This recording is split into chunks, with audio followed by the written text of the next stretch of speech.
And welcome to Wild Bill's Media and the Arts podcast. Today, we're going to be talking about the Rob Zombie trilogy. But before we get into that, I just want to tell everybody about what's going on here. I am doing a October Halloween horror series, and I'm going to be doing some videos, and I'm going to upload one every week for the month of October. And because I know that like Halloween is a lot of people's favorite time of the year and everything, so I figured, hey, why not? And I used to be a big horror movie fan back in the day, not so much now because I think the genre is just kind of fallen off a good bit. But I just wanted to do this and thing because I think this would be kind of interesting. Some videos I think people would enjoy watching.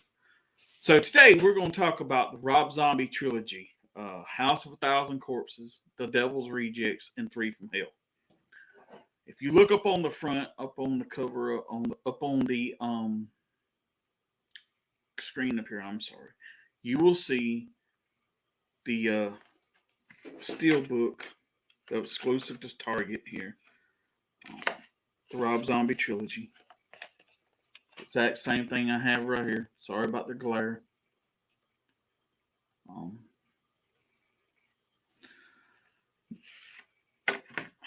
that's the back side of it,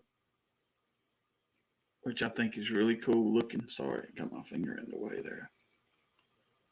Um, if you open it up, you got this for all three movies: Devil's Rejects, House of a Thousand Corpses, and up above it you have Three from Hell. But Rob Zombie started this out. Oh man, it had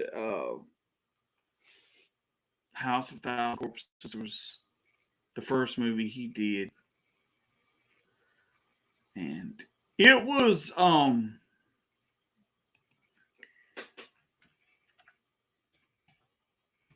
loved. It was received and not so well received by um a lot of horror fans because I don't know, I guess just the way he went about doing the movie.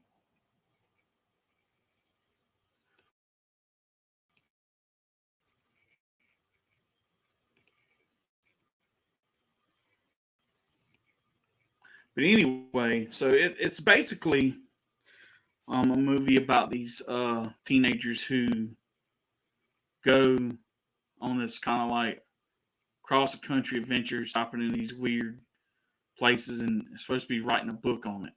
Well, what happens is they stop into this store called uh, Captain Spaulding's. It's like a gas station slash museums slash whatever kind of thing. And they have this horror ride in the back. So anyway, so Captain Spaulding, is telling them about the Deadwood mystery and about Dr. Satan and all this stuff. So these kids get a wild hair up their ass, decide they want to go solve what he called the Deadwood mystery. So they go out and then they get caught by this weird fucking family of like psychopaths and crazy ass fucking people or whatever. And they basically take them hostage and they kind of kill them one by one, you know. And but it goes through a lot of bizarre stuff, and they do a lot of crazy shit inside the movie. And it has that 1970s horror vibe feel to it. It was that's what he wanted for. That's what he was going for. That's what he was influenced by, was the 70s horror movie scene. Well, then about a few years later, I want to say it was around about 2007, 2008, something like that, he came out with a second movie called The Devil's Rejects. And the second movie um, basically starts off, and, the cops like and, surround their house and start a firefight, and they escape through the basement or something out the back, and then they kind of go on this run, and they in the first part of the movie they kind of hung up, they kind of hide out in this hotel, and they take these people hostage inside the hotel, and they wind up killing them and all this shit. And but anyway, one of the cops that was in the first movie was the brother to the cop that's in the second movie, and so he has kind of a vendetta against his family because they killed his brother. Well, so then through all this melee and crazy shit, they wind up hiding out at this weird place that Captain Spaulding's brother has, and then that place kind of gets overrun, and then eventually they all get on the run and ends up in a firefight at the end of the second movie. And you thought, well, hell, that's the end of the movies. Well, Rob Zombie, I don't think ever really and truly intended on doing a trilogy, but I don't know what made him decide to want to do a trilogy at the end of it. Um, but he did, and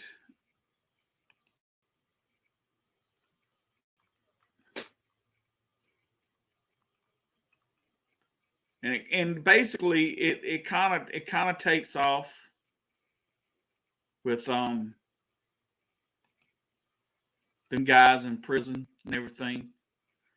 The third movie from hell, and three from hell, and they escape and everything. And it's all three of the movies are kind of about the same. They all go on this like on the run, they on this killing spree, and they kill all these people.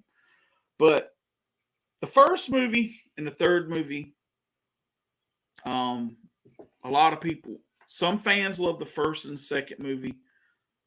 Some people don't care for the third movie. A lot of people's favorite movie is the second, which is The Devil's Rejects.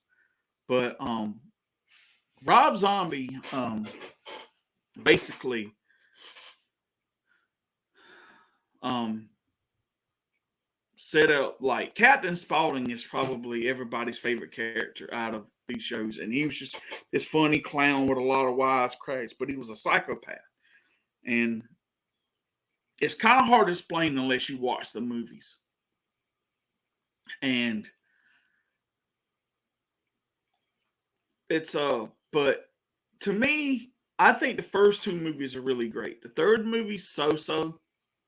I mean, I think to me, I kind of felt like I'll give y'all a prime example. The guy that played Captain Spaulding, Sid Haig, died pretty much around the make. Well, what happened was I think he had like had cancer or something, and he was really sick. And Rob Zombie intended on him being in the whole movie. And when he originally wrote the movie, um, he this is Captain Spaulding, by the way, the guy at the top up here. Um, but when he found out he was sick and realized he wouldn't be able to do the whole movie, he kind of rewrote the movie and only put him in a small scene, couple scenes at the very beginning of the movie where his character dies, and then you know, and then their other I guess like brother or cousin or something comes into play in this one, and so he kind of takes the mantle of Captain Spaulding in a way, but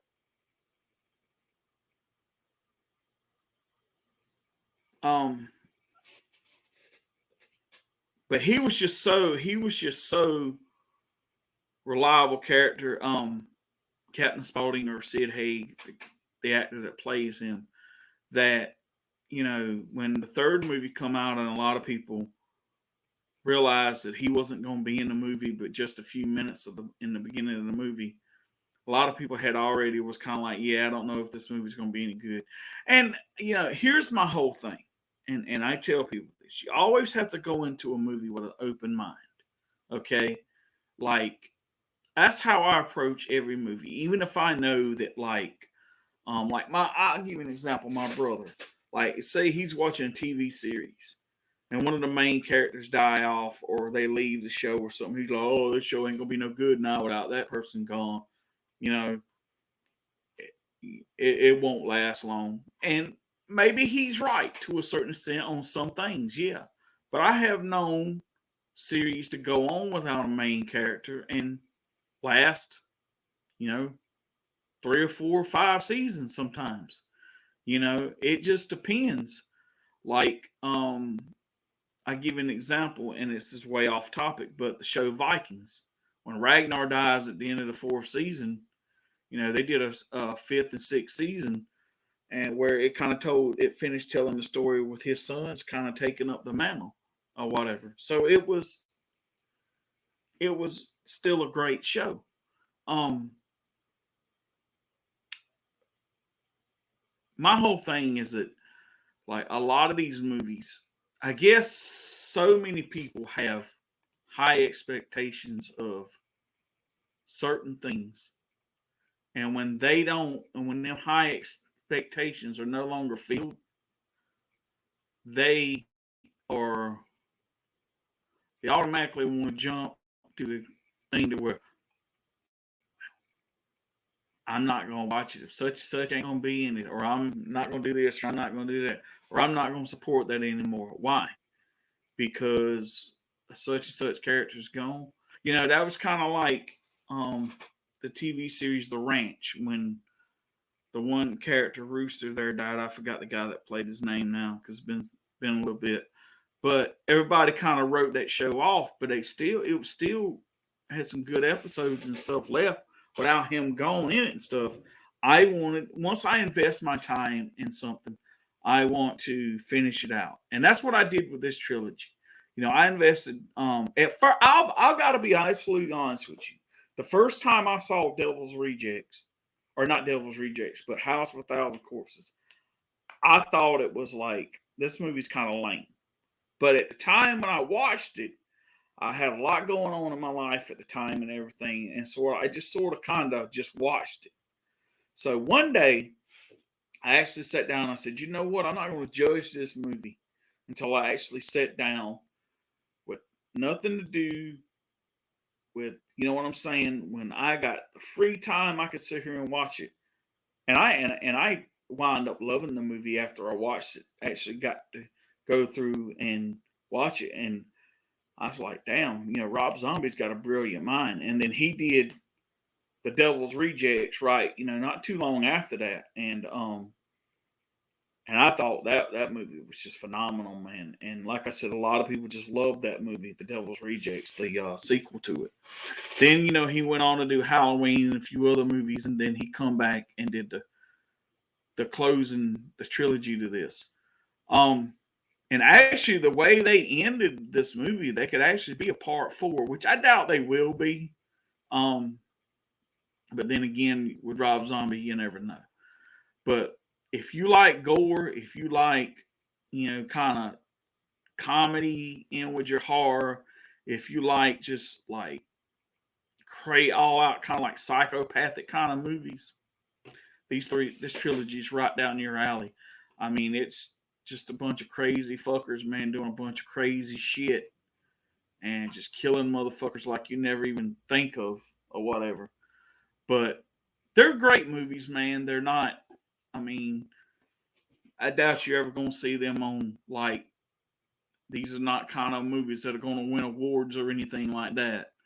But they're good. They're good fun movies to watch. If I will say this, okay, the Devil House of a Thousand Corpses, Devil's Rejects, and Three for Hell are better than some of the movies I've seen in recent years. And because I hate to say this, and like I've said, a lot of the horror genre fucking sucks now. It really does. It blows. Um, they haven't made a lot of good horror movies in a while. I will say that the latest Halloween movie was good. Um, the the new Halloween movie like it's going to be good. Um, uh, what was it? There were a few other ones I've seen kind of recent that were pretty decent. I mean, like the first, I think like the first two or three Saw movies were really good, and then they just sort of kind of started just going like kind of crazy. Um, and then I've seen like some of the Texas Chainsaw Massacre movies. Some of them not too bad. Um, that one remake they made, I think it had was it Jessica Alba in it? That one was good. But that was back in what the early 2000s. So it's been a while, and a lot of good, and the horror genres kind of fell off a lot. I mean, now it's all about the supernatural kind of shit, and there's not really any really good horror movie things, and even a lot of the remakes suck today. And so, yeah, I mean, one thing I can say about Rob Zombie's trilogy is that it was all original, and it is what it is, and whether you like them or hate them, I mean, you got to get a man's props for trying to create something original and whatever. So you take it as you want to, but if you can find this, there's the steelbook version. I don't know if it's still available or not, but this was a Target exclusive. There's the trilogy is out. You can get it on regular like Blu-ray packaging. It's got a whole different cover to it. Um, and you can buy that on Amazon. I think fairly cheap. And but just to let people know that if you're a fan of these movies, they've got they got Three from Hell. It's got an exclusive. Best Buy's got an exclusive Blu-ray steel book with a slip or a plastic slip like this, or kind of a clear slip. Let me tell you something. That steel book is kick ass, because when you really like, you see the faces like right here, and then when you pull the slip up like this right here, they're all skulls up under it. It has the person's face, but instead of their face, it's a skull there, and it's fucking badass looking. And it's only $20, so go pick it up. Um, so yeah, this is you know another video in my Halloween horror series. So there should be probably like another video or two to come. So I just want to say appreciate you. Like I said, don't take these movies too seriously. They're never meant to be too serious. They're fun. They're kind of out there, but they're a lot better than some of the stuff I've seen lately. So if it's something, I will say one thing. I love the Blu-ray versions. They look great. But I will say one thing before I go. House of a Thousand Corpses. If you can buy the DVD version, get that too, because the menu on the DVD is different from the Blu-ray, and the menu was just funny as hell. It's kind of an interactive kind of menu thing or whatever. And Captain Spaulding does a whole like kind of bit thing at the beginning of the on the menu for that, and that's not on the Blu-ray version. And if I'm not and in the second movie, The Devil's Rejects, the DVD version comes with a documentary, a making of, that's like I think about 2-3 hours, something like that, and it goes in depth in making that, and that's not on the Blu-ray version, if I'm not mistaken. So you may want to, if you want to pick the DVD versions up of that, that's cool too. I have both, so I enjoy that. So again, at least give them a watch. If you hate them, that's fine. At least you can say, hey, look, I gave them a look. So This is Wild Bill signing out of Wild Bill's Media and the Arts podcast. Thank you for watching. Please subscribe. Please hit like if you like this video. Share it with your friends or whatever. And I'll see you again. Have a happy Halloween, happy October, and I'll see you later on.